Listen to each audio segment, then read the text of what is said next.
Bienvenidos a este análisis a fondo. Nos pidieron que exploráramos los primeros capítulos de Entre el querer y la necesidad, esta novela de Manuel Sada, y pues aquí estamos. Así es.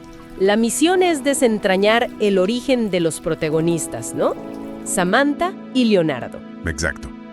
Ver cómo el autor construye estos dos mundos, que son universos paralelos de carencia y privilegio aquí mismo, en Monterrey. Y analizar qué pasa cuando esos universos, que en teoría nunca debieron tocarse, pues chocan. Sí, y no solo el qué pasa, sino el por qué y el cómo está escrito. Bueno, vamos a desglosar esto. Si te parece, empecemos con Samantha. Su historia es la base de todo el contraste. De acuerdo. El autor nos sitúa en un rincón del sur de la ciudad, donde dice algo increíble, que el calor no es clima, es una presencia. Esa frase ya te pone en situación desde la primera línea. Te dice que el entorno es hostil. Totalmente. Y su casa es, pues, una extensión de eso. Una choza, techo de lámina, duermen en cartones. Pero más allá de lo material, lo que define su infancia es la familia. Sí, la estructura familiar. Un padre ausente, José Carrasco, que se diluyó entre cantinas, y una madre, Carmen, que rehace su vida con Ernesto Treviño.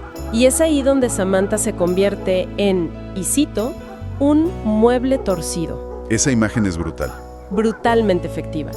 Porque no es algo odiado, es solo algo que no encaja, que estorba. Y todo se cristaliza en esa frase que la va a marcar para siempre. Cuando el padrastro dice, esa muchacha no es mía. Híjole, sí. Pero aquí quiero detenerme.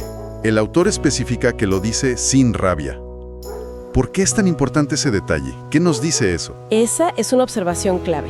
La falta de rabia lo hace peor, muchísimo peor. Claro, la rabia al menos implicaría una emoción, ¿no? Un reconocimiento de que existe. Exacto. Esto es pura indiferencia.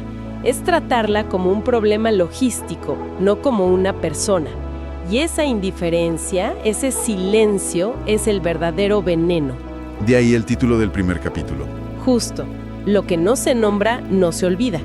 El silencio en su casa no borra el dolor, lo enquista. Sus preguntas a la madre de ¿soy igual que las otras? Pues puras evasivas. Y ese vacío la empuja a buscar ser vista en otro lado, y a los 14 años lo encuentra, pero en el lugar más crudo posible. El bar Éxtasis. Sí, empieza a limpiar ahí, en un lugar que el autor describe con un olor a cerveza rancia y sudor tibio. Y ahí por primera vez siente miradas que no la ignoran, miradas que se pegan a su piel.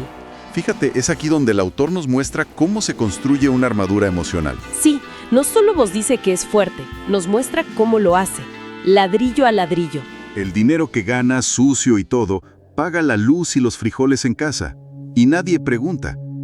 Hay un silencio cómplice. Y a cambio, ella aprende a desarrollar una piel impermeable.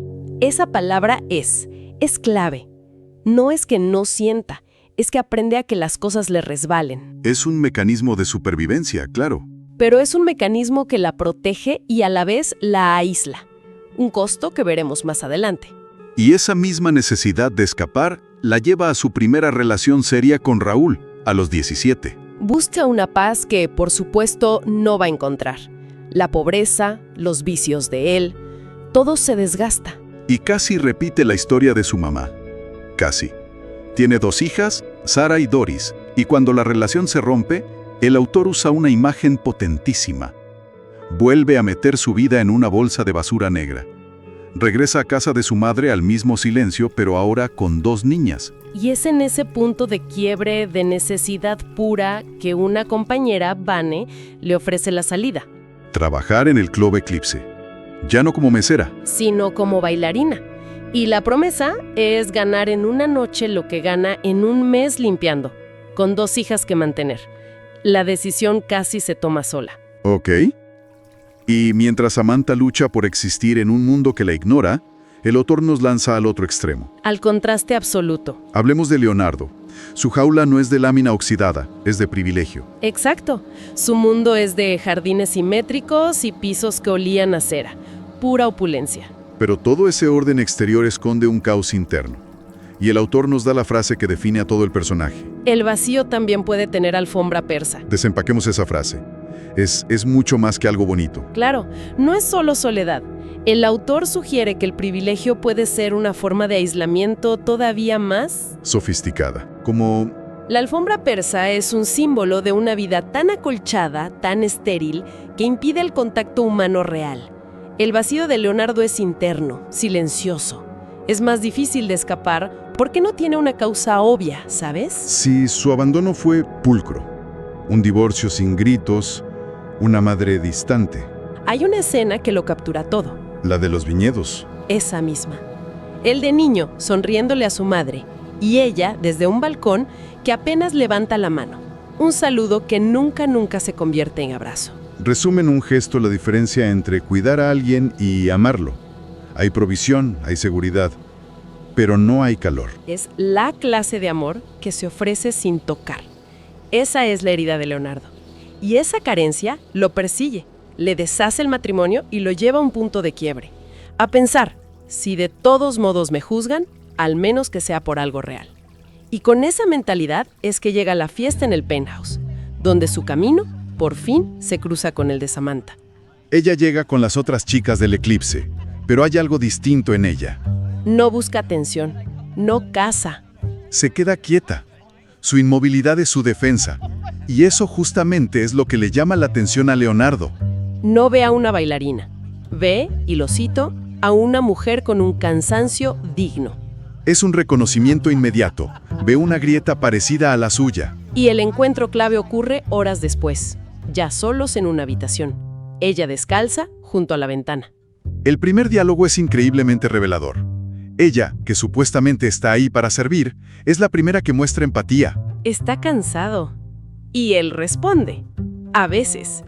Pero cuando él le devuelve la pregunta, la respuesta de ella, una sola palabra. Siempre, Esa palabra lo cambia todo. totalmente.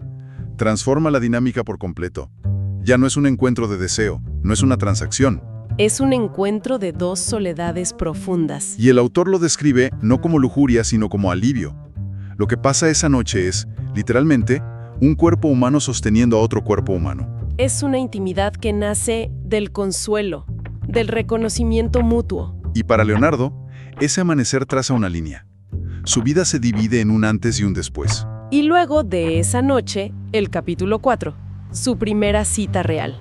Y aquí vemos la honestidad brutal de Samantha. No tengo tiempo para adornar las cosas, le dice.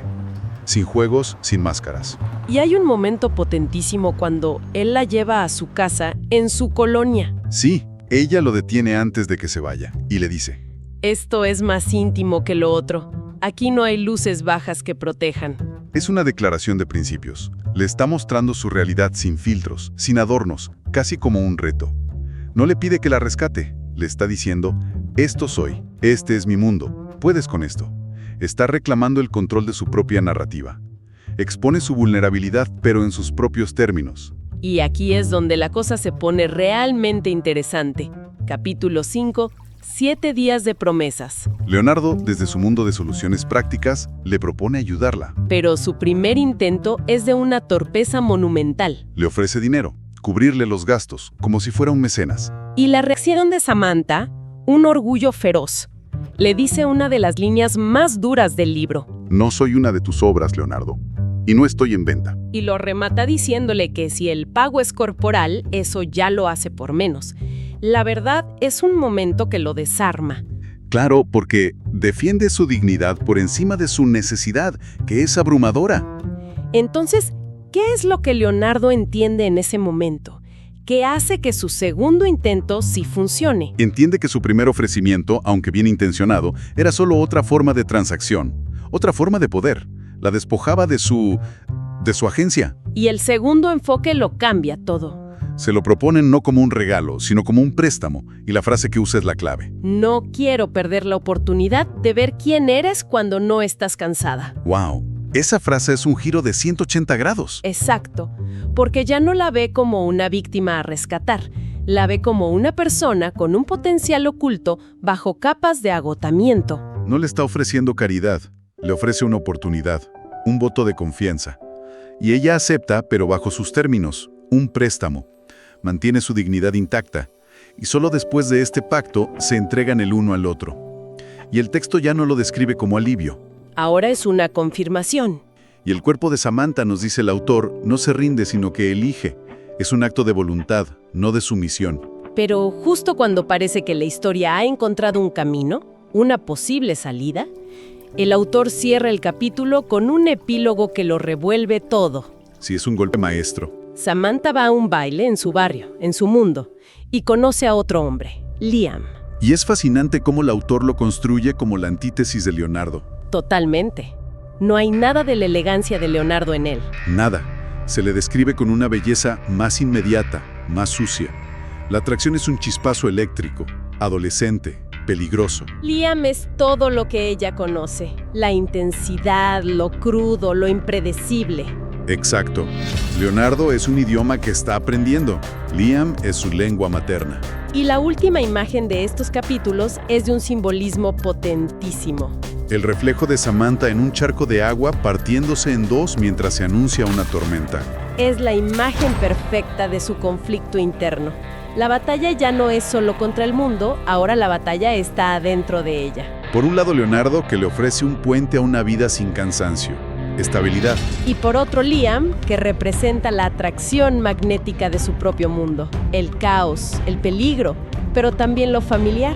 La seguridad contra la intensidad, el futuro contra el pasado. Y así nos dejan, con esa imagen de Samantha fracturada, en una encrucijada. La historia nos mostró de dónde vienen, nos enseñó el lenguaje de sus soledades y ahora los deja en el inicio de un puente muy, muy frágil. Esto deja sobre la mesa preguntas muy potentes para quienes siguen la lectura. ¿Puede una relación construida sobre un préstamo ser de verdad equitativa? ¿O siempre habrá una deuda ahí? ¿Y qué representa Liam realmente? ¿Es una tentación o un recordatorio de una parte de ella que no puede o no quiere dejar atrás? Y la pregunta más grande, yo creo, no es tanto a quién elegirá, sino algo más profundo. ¿Es posible borrar las raíces del contraste? ¿O siempre terminan por reclamarnos? Queremos saber qué piensan. ¿Creer en la promesa de Leonardo es una salida o es una trampa? La conversación sigue. Comenten y síganos en las redes sociales de Entre el Querer y la Necesidad para continuar explorando esta historia.